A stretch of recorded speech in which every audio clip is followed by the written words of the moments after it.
For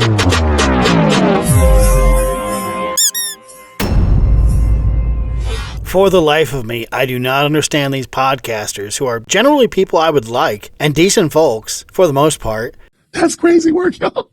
You can't make this stuff up. I do not understand these guys savaging Candace Owens, or I should say ankle biting, because they really aren't going to be able to do anything. Oh, that's actually pretty good. They debase themselves. So let's tear apart the JWhit podcast as he tries to tear apart Candace. He ends up rage quitting 3 times. I looked at some comments in the body language Cantifa was given in Cantifa. Cantifa cult. JWhit likes to say the Cantifa cult. He doesn't understand how many audience members bleed over from Candace to other podcasters. That's the high watermark of creativity in this video, just so you know. It doesn't get better. The woman claims she was fired from TPUSA. The woman is a whiner and complainer, okay? The young woman they're talking about is Aubrey Latsch, and she was one of the best employees TPUSA ever had. Did you enjoy the State Farm Arena Memorial for Charlie Kirk? Well, Aubrey Latsch made it happen. This Lila Rose calls Aubrey Latsch a whiner and a complainer. Listen to what Andrew Colvett said about her. And my team did an amazing job. Shout out to Aubrey. You did a phenomenal job, Aubrey Latsch. Thank you so much for stepping up. Aubrey's just one of those people that said, I want this. I know you can't focus on this like you normally do. I want you to trust me. And I said, okay, Aubrey. It's yours. Don't mess it up. And I got so many compliments on the job she did, just kind of playing orchestra. She was orchestrating the choir. It was a really amazing job because there was so much press going on. But this is what we heard from the venue.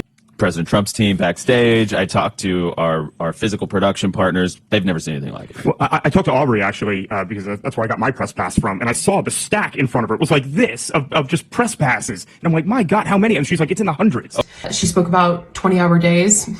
Yeah, absolutely. Those were very, very real. I think it's pretty obvious this young woman is not a whiner or a complainer, and people should do a better job defending some of these employees that are getting fired unjustly. Time to watch JWhit Watch Candace. All right, you guys, happy Thursday. So Erika Kirk went onto Fox News last night, and she made a plea for transparency. I have to say I'm totally with her on that one. I would like to join her in the pursuit of it with an open letter to her.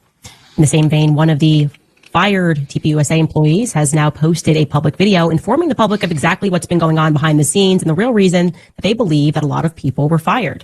Now, after watching their boss get assassinated and after working 20-hour days, this young employee was subjected to a rather bizarre loyalty test. We're going to tell you all about that. So welcome back to Candace. All right, let's go. All right, let's see what you got. Let's hear it. I got a feeling it's going to be nothing. Call me skeptical. I keep hearing this from people who are stalking Candace and constantly watching Candace that she delivers nothing. Well, make your own show, dude, and stop watching her show for a show. Let there be light. I mean, at least that was, in a nutshell, what Erika Kirk told the reporter Trace Gallagher in a one-on-one interview regarding what she is hoping to get out of these court proceedings. She wants transparency. Take a listen. I want there to be no hesitation in understanding of what happened to my husband that day.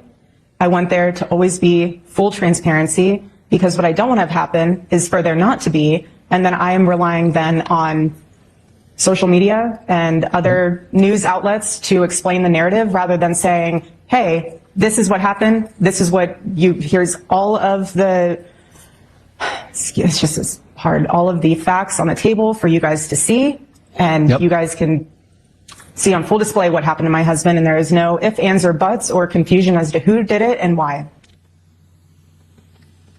I don't believe her at all. That wasn't convincing. I don't know what was hard about getting that sentence out. That seems remarkably rehearsed. It almost just seems like she forgot a line. Nothing in her eyes there makes you believe it. She's telling the truth, but beyond the eyes, just the actions, right? You can judge people by their actions. Erika, if she truly wanted more transparency, she could provide it, because you don't need it in a courtroom. You actually do not need to turn to the courts to have the public understand what happened on that day, because before the courts even got involved, That's a very interesting take. And, that's a very interesting take, because Candace wants to fight all this out in the streets. She doesn't want these to be legal, binding decisions that are made. She doesn't want a claim for truth on the Macrones. Truth on the Macrones? What is he talking about? Does he believe Brigitte Macron is a woman? Brigitte Macron is rocking the most giant hog ever. Probably bigger than JWhit's hog. Watch Brigitte Macron walk and sit down. It's a dude. She doesn't want truth as relates to Charlie Kirk. She wants us out here in the streets. She wants the court of popular opinion. And I guess to use an 80s term, she wants street justice. Why is it that she doesn't want this to go to court? The coping is strong with this one. The credibility of this case is destroyed. It is too late. And TPUSA and the FBI are at fault for a lot of it. Right now, Erika Kirk could put many things to rest.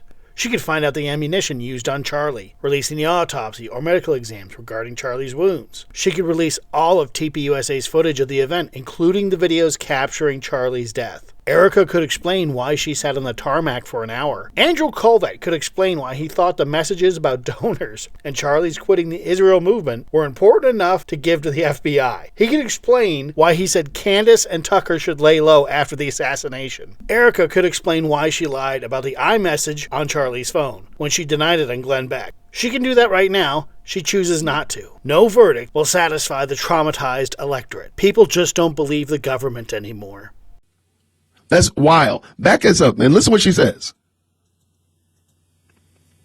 Well, the first people had access to exactly what happened and understand what happened on that day, because before the courts even got involved, the first people had access to exactly what happened in 4K, as Tyler Boyer said, was Turning Point USA. They seized the cameras. They could have said, here, I'm also going to have some private investigators take a look at everything and tell them what they think. I was one of the people that called and personally requested to view the tapes. I said, we don't have to release them. I just want to see the tapes. And they were immediately cagey. They've been cagey about information. They've been changing information for saying, oh, I didn't realize that we lied about this or we lied about that. So making this public plea to the courts, I don't know. I think that it stands in stark contrast to the actions that are available to Erika Kirk as the CEO and chairman of this massive organization. But exactly how massive? Anyway, I wanted to write this open letter to Erika because I know at Turning Point USA. So one of the things I think, and somebody's mentioned it, a couple of people have mentioned about her jealousy aspect. I do think she's jealous that Charlie Kirk chose Erika Kirk to be his wife. You're not going to beat that. You're not going to convince me otherwise. Him saying you're not going to beat that, you're not going to convince me otherwise. He wants his talking point, and he's bereft of an original idea, so he's going with this. This jealousy talking point is both stupid and perverted. It's so gossip girly and unbecoming of these men. Candace Owens had boyfriends most of the time she was with Charlie. Candace got married before Charlie. Candace seemed to like Erika with Charlie. Erika was invited to Candace's wedding, but Candace was not invited to Charlie's wedding. Erika constantly reminds us it's her husband. Erika encouraged or approved every single attack that TPUSA staff launched on Candace Owens. We can see clearly who is jealous today, and it isn't Candace Owens. But I also think that she's jealous because she knows there's no way in the world she could ever make something like Turning Point. This guy is really impressed with himself and thinks he has a good idea here. Candace Owens does not like politicians. Tyler Boyer convinced Charlie to take out the RNC and take it over. Now Turning Point USA has become the new RNC. How did that work out for Charlie? I speed through this guy crying that Candace can't build TPUSA. Open letter. Watches every episode of this podcast, and that people then take what I say back to her and they give her notation. So I would appreciate it if the elves at Turning Point USA just let her see this in its entirety. Here we go. Because more information has become available to me. I am feeling, I'm feeling some type of way. Here we go. Ready? Dear Erika, I thought it best to do this publicly. I think public conversations keep everybody honest. And there are some things that certainly need to be clarified because sometimes the gap between the truth and the lie is what happens behind closed doors. You and Charlie began dating. This guy says wow all the time over the audio. So when you hear him go wow, you'll hear me go wow, making fun of him. So when you hear wow, that's me making fun of this guy. You and Charlie began dating in earnest in 2019, and in retrospect, it was accompanied by a season of a lot of change. For one, I was getting married and virtually, therefore, joined at the hip with my fiance. He was sort of a new third wheel at all of our events. A few months later, on May 1st, the public was informed that I was resigning from my position as the communications director of Turning Point USA. Now, there has been a lot of public speculation What does this got to do with anything? as to what led to that decision. The media ran with. I'm gonna make a bet. Here it comes. she is going to allude that Erika Kirk is the reason why she got fired. If she does not allude to that, I will drop 10 gifted memberships. I think that's where she's going to go. It was anti-Semitism or some disagreements about Kanye West, but that wasn't true.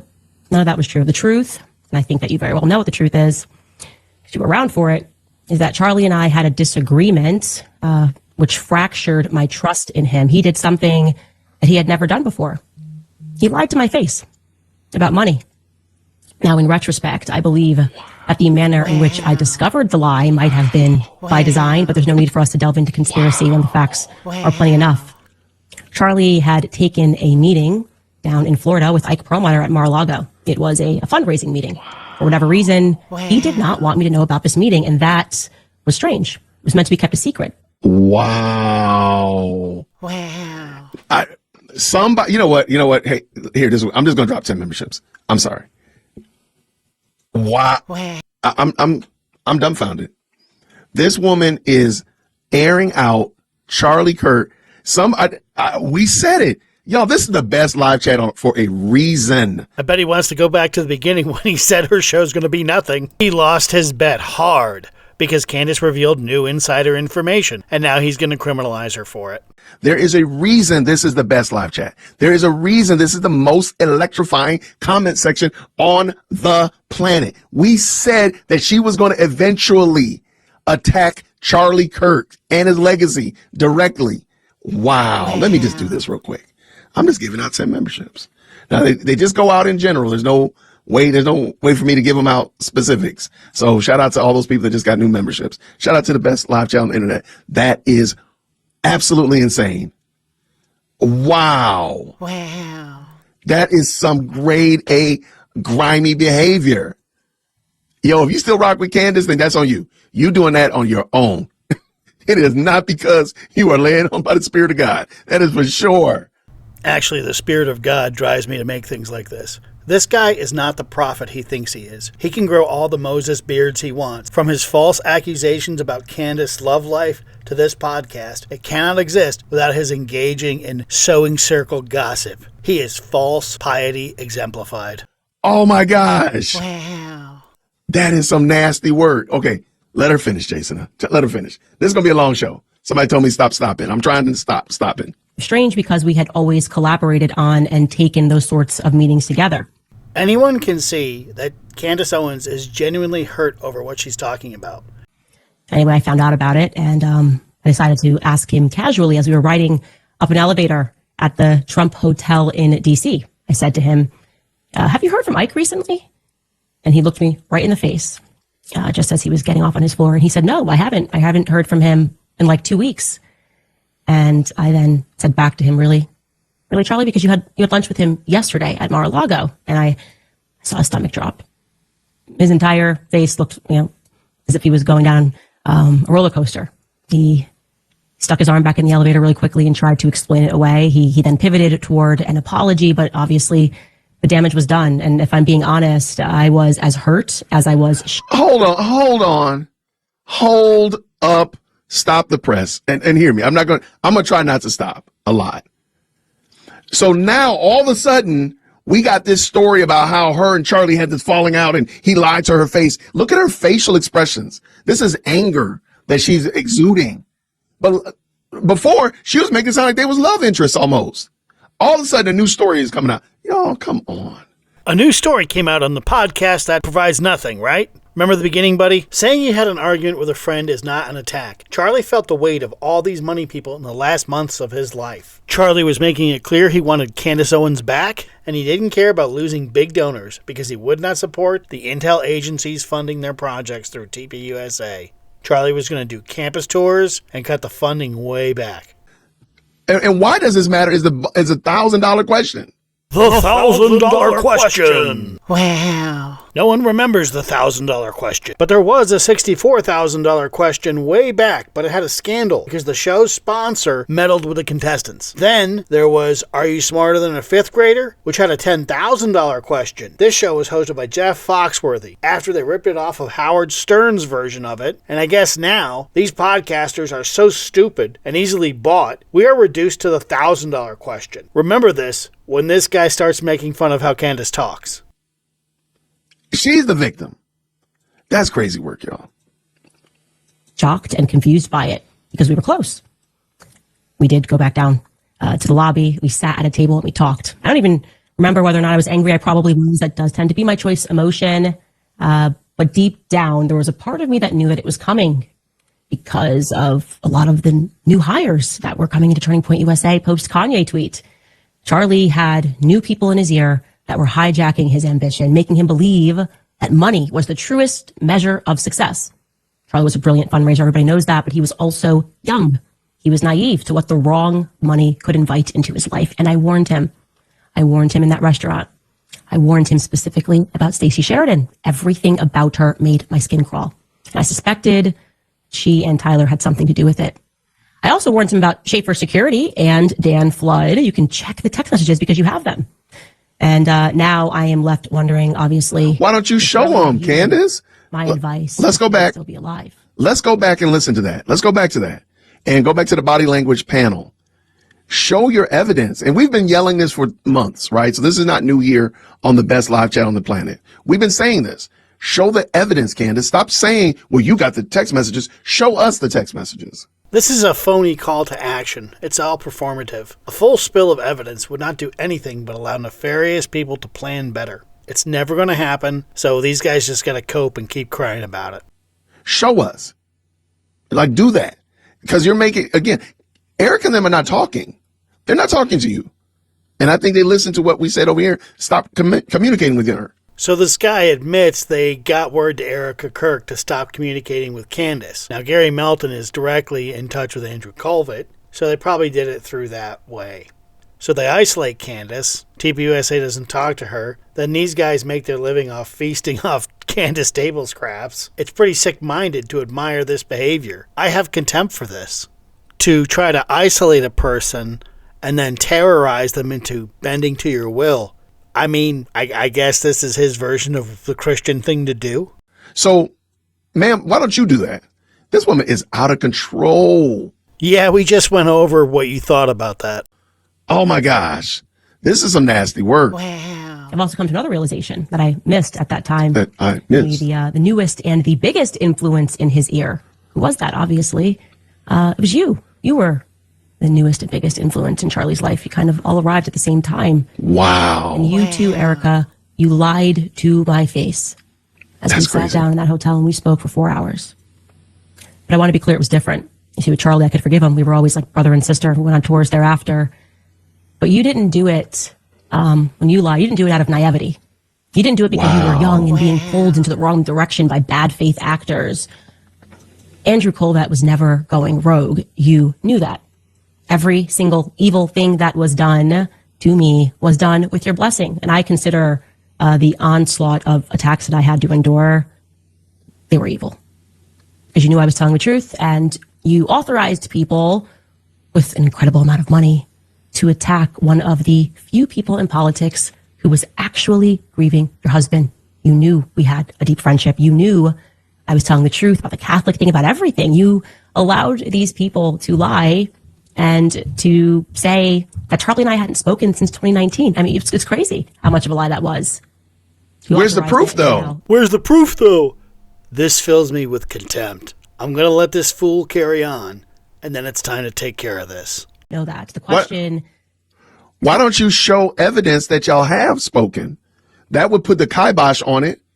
Because I don't think Erika is saying that. But that's neither here nor there. Show us, Candace, that you actually had communication with Charlie Kirk since 2019. Show your evidence. It seems simple. It doesn't seem like something that's hard to do. Why don't you just do it? Instead of saying, Erika, you need to tell people that I did. Why don't you just show it? Just show the work. Maybe the work doesn't exist. As late as 2025, Candace Owens is still an executive on the Turning Point USA website. 2024, she's a headline speaker in the Young Women's Leadership Summit. She has a long-standing relationship with the Trump White House. The Trump White House reached out to Charlie Kirk, begged Charlie Kirk to get her to stop the Brigitte Macron investigation. That was late 2024 and early 2025. Here's Charlie in August of 2025, just before his death. How is your relationship with Candace Owens nowadays? She's a great friend. You know, look, I don't agree with everything Candace says, but you know what I don't do? I don't stop being friends with people just because people morally blackmail me. I don't do that, and you shouldn't either. Look, I have different views on things as Candace. I have different views on Israel than Candace. I have different views on a lot of geopolitics. But honestly, I traveled the country with Candace. I went to her wedding. I saw her meet her husband. I went to Israel with Candace, which is a fun story I'll tell you at some point. But what I don't like is when people demand, you must stop being friends with somebody. Whoa, whoa, whoa. That's a left-wing tactic. Don't do that. I'm not saying you do that, but other people do that. We should never resort to that. In fact, if you believe what I believe, shouldn't you want me to be friends with people that don't agree with us? Shouldn't you want me to also be a tool of influence? And so I think the world of Candace. She's a great mother. She certainly has very, very fun opinions at times. And she's a great talent. She says a lot of stuff that sometimes I don't agree with, but that's what makes our relationship and our friendship interesting. My advice to all of you, you might not like somebody, but never tell somebody like me to stop being friends with somebody on an interpersonal level just because of disagreement. It's bad. It's what the left does, and we should rise above it as conservatives. Thank you so much. I don't know if JWhit is too incompetent to find this easily available information, or if he's willfully ignorant, or he's lying. But, you know, take your pick. He's lying or he's incompetent. Maybe the work doesn't exist. So for him to say that, the amount of episodes he's done on Candace Owens, I really think he's just lying. I think he's come across all the stuff I've shown you in this video and chosen to ignore it and hide it from his audience. Why? It was so cruel. It was so mean, right? Why impart that on someone who you know, within a sea of snakes, actually cared about Charlie and didn't do anything for the organization? Maybe it's because I was like a loose end. One person that wasn't controlled by an organization. I'd just kind of proven that I'd rather lose everything to say something that I don't believe, least of all for money. I mean, maybe it's also because you have his phone. And when I revealed to the public that he had predicted his own death in remarkable detail, maybe you went back and you read the rest of those messages, the ones that I haven't yet revealed to the public, because in retrospect, those messages they're pretty terrifying because they're precise and it feels prophetic. Why don't you just go ahead and do it? Instead of telling us that, just show them. Put the evidence out there. Put it on your website with the Egyptian plane, raw data, and we can see it ourselves. You're just telling us, oh, I know this text messages are out there that are really bad. Oh, you're going to be offended. You're going to be terrified when you see it. It's horrible. It's shocking. Why don't you just show it? You can hear the energy in his voice, how aggravated he is. These people want Candace to spill everything so they can dismiss it all at once. They are terrified of the cards she holds. Why is that? And Erika doesn't have to do anything. Show it. And there it is. Erika doesn't have to do anything. She's the head of the most powerful political organization in the world, most likely. And she doesn't have to do anything. Charlie was gifted. You know that. I know that. And the government most certainly. Oh, the X-Men. No, the Erika. When we first started dating, we were walking to dinner one night, and this happened a lot. The lights would start to flicker. And he'd look up at the light and be like, you know, it's so weird. This happens to me a lot. And I was like, really? And he's like, yeah. So our whole dating and whole marriage, anytime we'd be in a room and a light started to flicker, he would just look at me and wink. It was like our little thing. His power. It's a total frequency thing. Oh, the X-Men. Since he was a kid, which is why it was at least very interesting to me that you told the New York Times, something that most people didn't pay attention to, but you told the New York Times the night before his murder, Charlie's, and I'm going to quote this, you said that Charlie's adrenal glands were just going off. He couldn't Adrenal. The $1,000 question. Wow. I know enough about Charlie to know what that means. That means that Charlie was being bothered. He was probably having visions like he was in 2018, probably a clearer vision than the one that I had that you guys tried to mock, that danger was coming. And I'm going to go ahead and say that it wasn't about a Jezebel article written by some leftist. Please stop saying that because it's not true. I know Charlie, a leftist article didn't upset him in this way. Didn't make him call a priest to pray over him. He thought someone was going to kill him. He did express that in writing, and you did not lose those text messages. You knew that. Charlie and I spoke a lot about his third eye. That's why that sentence caught my attention in the article. We spoke about the street lamps that would go off when he would run, about the special school that he had to go to, We spoke about a lot of the things that were strange in our childhood, the testing that both of us had to endure. We spoke about the fact that we could both astral project. You know all of this, of course. You have his phone. And how surprised we were when we learned that not everybody does that naturally. Sleep paralysis, you name it. We had conversations about it. And if Charlie's adrenal glands were going off. Adrenal. The $1,000 question. Wow. It was probably maybe for the very same reason that I pulled my kids out of school days before he was murdered, because I sensed danger was coming. And since we are being open, I also want you to know that it struck me as odd when you said in that interview with Jesse Waters that you wanted Charlie to have a good night's sleep. He was so excited. So you sent him to sleep in his daughter's room. It just registered to me as a little bit backwards. I wanted my husband to have a good night's sleep because of something he had the next day. I'd probably let him sleep in the room, and I would sleep in my daughter's room. Like that. I'm making a judgment call. I'm making a judgment call, y'all. He's going to make a judgment call. He should have done that at the beginning of the video when he said Candace Owens isn't going to present anything. Man, did he get shocked. Now, he wanted this to be a thing where he makes fun of her live, but she kicked his ass so bad. He got his ass kicked by someone that didn't even know he's participating. The things Candace said he couldn't push back on, so now he's going to make a judgment call and quit.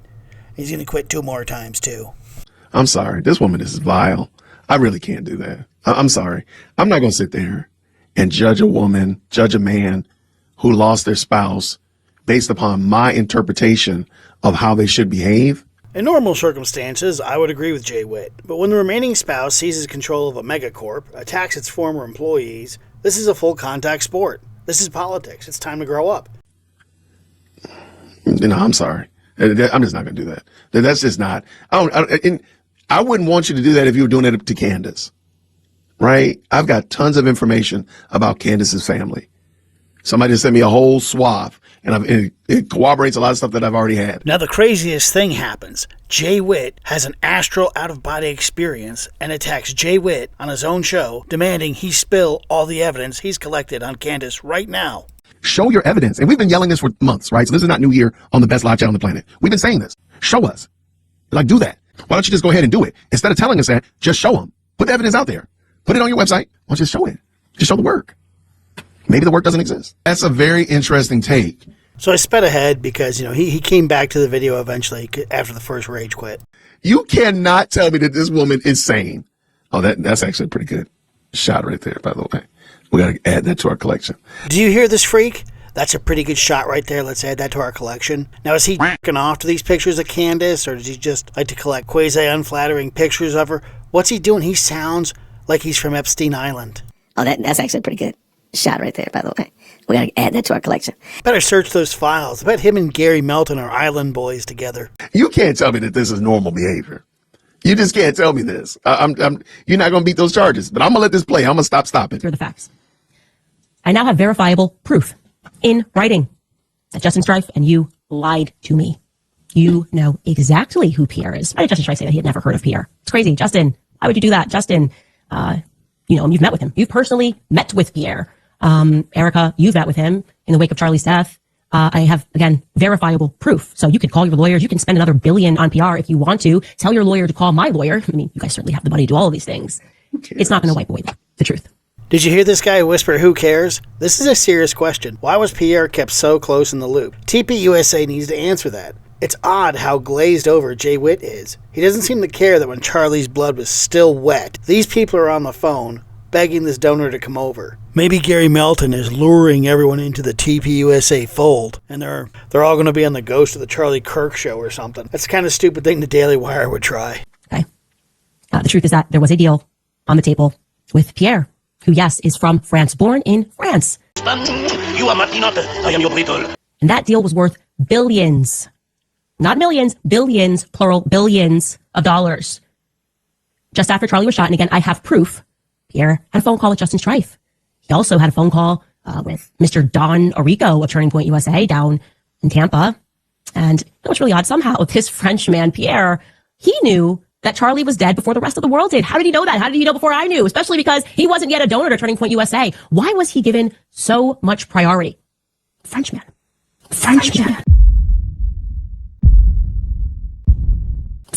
Oh, we call for you, Candace. We are sent by Pierre. You will not talk about Brigitte's wiener. I'm interested. I know that after Charlie died, that deal went through. Yeah. I mean, if I'm lying, this would definitely fall within the category of defamation. So, yeah, I'm all in on this one. I'm guessing, by the way, regarding this, Pierre, that this might be the reason that the White House never got back to me regarding the French Foreign Legion being involved with Charlie's assassination. I will not warn you a second time. Because, I don't know, there could be a French angle here. Could this be a motive? Could billions of dollars be a motive? I mean, I'll just ask them immediate questions. My question would be, why would a devout Catholic Frenchman be looking to give billions of dollars to an evangelical organization? Is that not weird? Just objectively weird? Gosh, that's Why would a devout Scientologist be giving millions of dollars to Turning Point USA? As a former resident of the Clearwater Largo area, a former investor in Digital Lightwave, I also worked at Axiom for a while, I can attest that Scientologists frequently do outreach through business and are allowed to pursue business interests outside the church.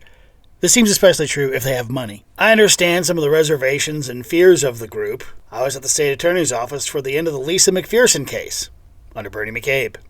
Does that not seem weird? Maybe you should answer that one. Your guy. The your guy he's referring to is John Mappin. John Mappin was Charlie's guy. John Mappin just refused to attack Candace. He supports Candace. And so the witch burners like this are mad that John Mappin hasn't folded and attacked Candace. But John Mappin adored Charlie. One of the good donors. Never mind. I said I wasn't going to stop. pretty big investment. Just really care about free market capitalism. What's France got to do with college campuses in America? Full stop. The answer, Erika, is nothing. Nothing. And one of the things that when I was a kid, and other GATE kids, as we've been speaking about the GATE program, when they put you in these special classes, they test you frequencies, sound, they made us drink fluoride, all the weird stuff. But one of the things that they're especially interested in is how quickly you can put together puzzles. I want you to know that I excelled at that. I was really good at putting together puzzles. I gotta tell you, I think the picture is starting to emerge here. I think I was right. My best guess is that it was Pierre Falcone all along. Of Angola Gate, we talked about it on the show. France, Israel, the United States, this time it would be Egypt rather than Angola, all working together. Maybe they were getting the band back together to traffic because, there's been a lot of trafficking that just keeps coming up in this investigation. These countries, these satellite of countries, you trying to pretend. So this is supposed to be an open letter to Erika Kirk. Y'all, okay, I'm going to do something. And we're just doing a poll. I'm about to quit. I know. I'm about to put a poll up on the main landscape channel. I'm going to quit this. Like, there's no reason to watch this ignorance. I'm sorry. And the second time he taps out like a bitch, he quits. So he wanted to have a live stream where he makes fun of Candace. And instead he got a live stream where she so kicked everyone's ass, he had nothing to say. This is hilarious to watch. Poor guy. I don't feel bad for him. Remember at the beginning when he said she was going to do nothing? All right, let's see what you got. Let's hear it. I got a feeling it's going to be nothing. Call me skeptical. She is just laying waste to the narrative they so coddle. They just love their little Fed slop narrative. And she lays waste to it, so he has to quit time and again. I speed through this crap. He cries about her destroying Charlie's legacy. To these guys, Charlie's legacy was never about youth outreach. It's about becoming the new RNC and moving, big money, because these guys are all elitists, I guess. I think it's fair to say she single-handedly derailed all the good momentum that was happening after Charlie Kirk's death. Good momentum? What is he talking about? Please explain this. Only people who ruin the momentum are the neocons you guys let seize power. How can the Republican deep state, backed by the tech bros, lose the midterms to one black girl in her house in Tennessee? Cope harder. If she is this powerful, then this is the argument that Candace Owens needs to be president. Answer this. She used Trump because the Trump sold it a little while ago. They were there. Oh, she's trying to go for it. She thought Erika was good for him. That's right, because remember, Charlie Kirk and them got married after Candace. Good catch. Well, that doesn't square with the Candace Owens is in love with Charlie Kirk narrative. Did they forget that play? That's what I'm saying. Like, this is just wicked. Candace Owens is pure evil. Thank you, Jennifer, with the two. And I cannot disagree. This guy was supposed to run a Christian podcast way back. This is how low he debased himself by stalking Candace. What does Amethyst Angel say is? Welcome to all the new visitors. As we say in AA, keep coming back. As we say in AA, I didn't know JWhit used to be a drunk. I'm going to fast forward through this because I'm not going to watch him enjoy himself here. He eventually unquits his second rage quitting. Okay, I said I was gonna rage quit at the end, and I'm gonna stop this poll right now. Y'all, man, y'all don't like your boy. Man, y'all said keep it going. Doggone it. All right, here we go. With no further ado, let's go. With your what now, billions of dollars? Got a PR, we can do all of this. Billions of dollars. So crazy. Oh my God. Little joke about the Egyptian planes. What? Nothing to see here. This is my theory. There's a lot to see here. Because you were lying. This woman is evil. That's very strange. You were there when Bibi Netanyahu called. Andrew told me that Bibi offered to take Turning Point USA to the next level and that Charlie turned him down in the Hamptons at the dinner that you were a part of. But you don't remember that part. You say he's just calling about a letter that Charlie wrote 5 months earlier. The dinner that you thereafter allowed an army of influencers to claim never actually happened, but you were there. Oh, I was there every step of the way. None of this ever happened. Nobody wanted to address Bibi calling. Nobody made any statements about that. Full-blown psyop, psychological operation. Truly, everything that you guys did, not only was it cruel, but I think the real motivation was you just thought you could psychologically break me. Because that's what this whole thing has been. It's been one big psyop. Very well funded because there's a lot of money on the line. If nothing happened in the Hamptons that was out of the usual, why the panic? Wow, even his live chat is tapping out. They can't take it. Because something did happen. Charlie told Bibi Netanyahu no. Bibi, also, Charlie had declined to have Bibi on his podcast. When Bibi went on a little PR tour, Charlie didn't want to have him on the podcast, according to Andrew. So Charlie seems pretty done with Israel, right? You don't want to have on the Prime Minister of Israel? But the obvious question here at the media is not interested in, but I certainly am, is in exchange for what, right? In exchange for what was Bibi Netanyahu going to take Turning Point USA to the next level? In exchange for what? And also, how was he planning to get that money into the company? Turning Point was already worth $100 million. Pulls in $100 million annually. What does the next level mean? It sounds like it would have to be billions. Via whom? My guess is Pierre. French media. Erika. I think that there's a reason Pierre knew that Charlie was dead first. I think there's a reason he was a priority. How? Why? I think France and Israel are involved in Charlie Kirk's assassination. And I'm going to put that out there with full confidence. I also now have very strong evidence which suggests that you lied about your whereabouts on the morning of September 10th. Little details have been edited. You said that you were accompanying your mother as she was receiving a treatment. Like I said, I now have something which strongly disputes that narrative. So I'll ask you this question on behalf of the world. What the hell happened on September 10th? I'm done. All right, I'm making an audible. I'm quitting. I'm sorry. Another one bites the dust. Third rage quit, got his ass kicked while trying to snipe Candace on her own video. Candace was too compelling, and he couldn't make fun of her during a live stream. Complete clown show. If you like what you saw here, please like and subscribe. This was a lot of fun. I hope some of these small men can give up stalking this woman, but we'll see. Thank you for watching. Please like and subscribe.